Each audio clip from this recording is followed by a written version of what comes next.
In a typical fantasy story, you can usually spot the survivor early on. They have a strong moral compass, they fight for the greater good, and no matter how overwhelming the odds get, they find a way to walk away with their lives. Game of Thrones took that expectation and fed it to the wolves. Every member of House Stark faces the same brutal reality: your nobility will not save you. Early on, watching beloved characters face execution and slaughter felt like the story was punishing good people for no other reason than to shock the audience. But these deaths follow a specific logic. They fall into 4 areas: tyranny, honor, betrayal, and sacrifice. Every time a Stark falls, it alters the map.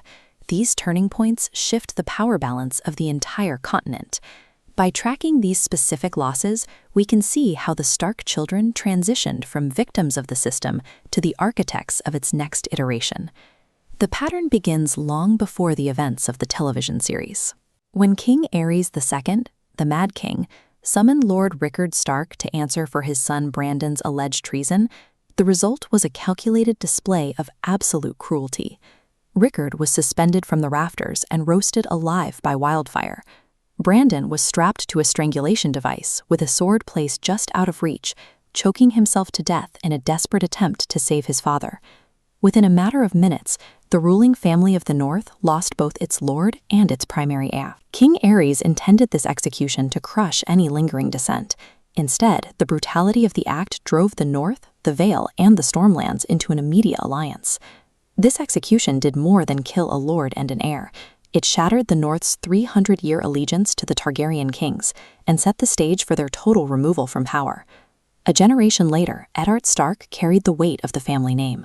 For years, he operated by a strict, uncompromising code of duty. After King Robert's death, Ned discovered that the heirs to the Iron Throne were actually the product of incest.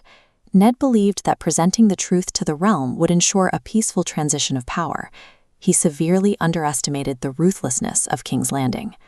Despite having secured a false confession and the advice of his council to show mercy, King Joffrey ordered the blade to fall. The immediate fallout of Ned's beheading plunged the continent into the War of the Five Kings, mobilizing huge armies from the north to the Riverlands. Ned's death established a hard reality for his children. In this political landscape, playing strictly by the rules of honor is a death sentence. His son Robb Stark learned military strategy brilliantly, winning every battle he fought, but he failed to grasp the politics, breaking a vital marriage pact with House Frey to follow his heart. Walder Frey responded by sealing the doors at what was supposed to be a celebration. The slaughter began with the sudden, brutal murder of Robb's pregnant wife. As Robb stood wounded and defenseless among his dying men, his own bannerman, Roose Bolton, delivered the Lannisters' regards and drove a dagger through his heart. Catelyn Stark watched her entire bloodline seemingly extinguished in seconds. She desperately tried to bargain for Robb's life, and when she failed, her own throat was cut. While the television series ends Catelyn's story there, the books pull her body from the river days later. She is resurrected as Lady Stoneheart, a rotting, voiceless figure entirely consumed by vengeance. The Red Wedding wiped out the Northern Rebellion entirely. It demonstrated that in Westeros, a single broken political promise could result in the destruction of an entire army. But not every Stark dies because of grand political miscalculations.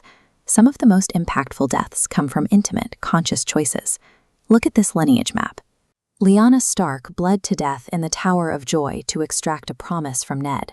She gave her life to protect the secret that her newborn son was half Targaryen, the very boy who would later rally the living against the dead. We see the same element of sacrifice with Hodor. A catastrophic vision connected his mind as a young boy to the exact moment of his future death. The phrase, "hold the door," echoed backward through time, breaking his mind. He spent decades serving House Stark, unknowingly walking toward a singular trajectory. When he finally held the door against the army of the dead, he completed the loop to save Bran. Even Theon Greyjoy, raised as a Stark, embraced this path. During the Battle of Winterfell, he knew he couldn't defeat the Night King. He charged headfirst into the ice anyway. These characters traded their lives for time. Their self-sacrifice protected the few remaining leaders capable of winning the final war for survival. Tyranny took Rickard and Brandon. Honor took Ned. Betrayal took Robb and Catelyn, and sacrifice took Lyanna, Hodor, Theon. If this family is defined by such high-profile losses, why is it that they are the ones who ultimately lead the continent out of the darkness? Because House Stark's power didn't rely on the survival of its elders, but on the education of its children. Sansa, Arya, Bran, and Jon survived because they watched their family die for these values. They didn't just blindly follow Ned's code, they adapted it. They learned that honor is a liability without pragmatism, and they used that hard-earned perspective to rebuild their noble house into something far stronger than it was before.